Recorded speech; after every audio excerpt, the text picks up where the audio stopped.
Next up to the plate, Omar Peters, who apparently brought his own large vocal fan club tonight. Way to go, Omar. All right.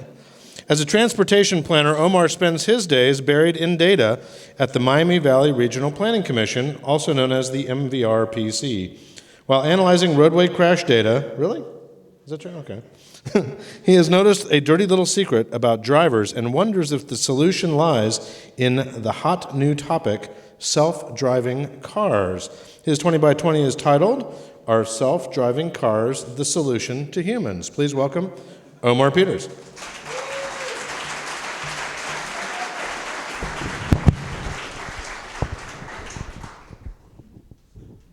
Oh, thank you. So raise of hands today. How many people drove here tonight? Okay, keep those hands up. How many people think they're a good driver? Just confident, master of the road. Okay, all the same hands are up. I have news for you guys. You're not good drivers, and I have the data to prove that. So every day, I sit back and I look at this data. Humans cannot drive. In the last 3 years, 2011 to 2013, there were 52,000 crashes in the Dayton area. So these are the 3 counties or region, 52,000 crashes. So every 30 minutes, there's a crash. And the reasons for those crashes are not just, oh, there was a sign in the way, or, oh, something came into my way. No, you're following too close, 30% of all those crashes. Failure to control the car, failure to yield, running a red light, and proper lane change. So all human error. What else are people doing behind the wheel? Texting while driving, calling on the phone while driving. In a survey on 2009, it was found that 660,000 drivers were driving while distracted and just using the phone. That's not people eating, reading newspaper, grooming themselves. What else are people doing? They're driving while drunk. In the Dayton area, 41% of fatal crashes involved the driver who was driving or drinking.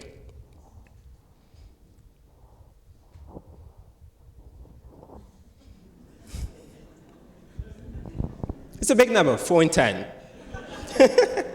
So this is a serious issue, right? Road crashes are a leading cause of death. In the Dayton area, 2011 to 2013, there were 205 people who died on our roads. That's a fatal crash every 6 days in the Dayton area alone. But there's good news. From 2004 to 2013, there was a 30% decline in crashes that happened in our area. But that's mostly because of better road design, better cars. We have safety features added into our cars. So the problem still lies in that humans cannot drive. Why? There's the 3 Ds. Either drunk, distracted, or just plain dumb.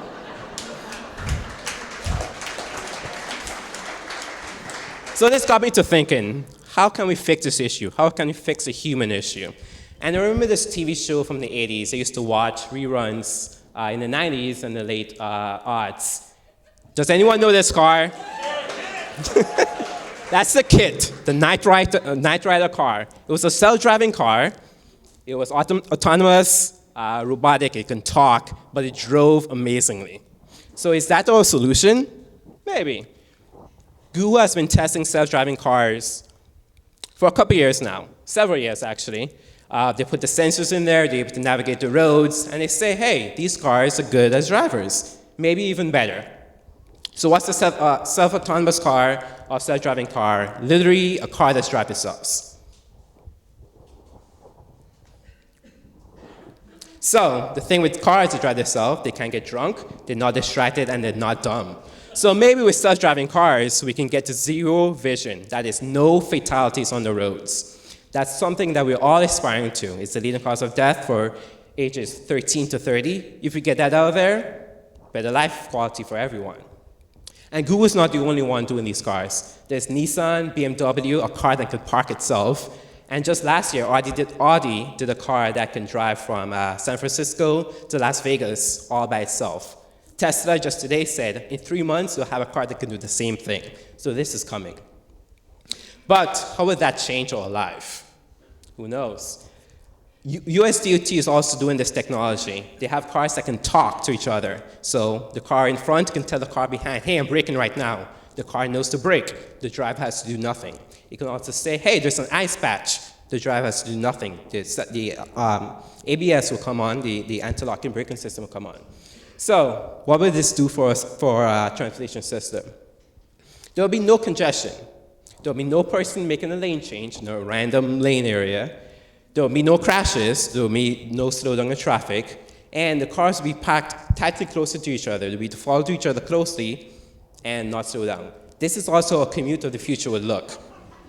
Notice the wheel is in the back, behind you. You're looking at TV, you have a coffee in your hand, your feet is up, and your car is just zooming along the highway. You're going to work.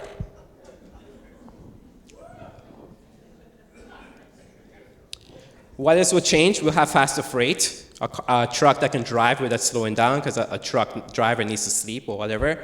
We need to call a car to pick us up, as in Uber right now. And people who can't drive today will be able to have a car that drives them around. If they're a disability or elderly, they have a car that can take them around. But if everyone has the solution, everyone can just have a car, just takes them wherever they need to go, what will our life be like? How will we develop our cities? Will it be more sprawl? Hey, I can live 50 miles from my house. I just have to sit in a car for an hour? Sure.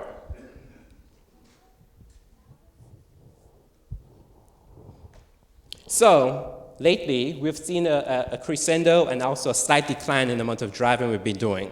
But with self-driving cars, are we going to take more trips? If the cars are gas guzzling, does that mean pollution is going to go back up? As in this picture here from China with smog. So we've reached a nice crescendo. So are there self-driving cars? Is that possible in the future, near future, in our lifetimes? It seems if you just check just a random Google search of the headlines today, it seems so. California licensed self-driving cars. Audi says, hey, by next year we'll have this feature in our cars. Ford says, in 5 years. Tesla says, just today, 3 months. So in the last couple of years, we've been doing, throughout history, there have been a technology change. So we went from horses to trains to cars. Self-driving cars would probably be the similar change in technology. What would that mean for our life? How would our lifestyle change? Will it be for the better? The question seems to be answered. Thank you.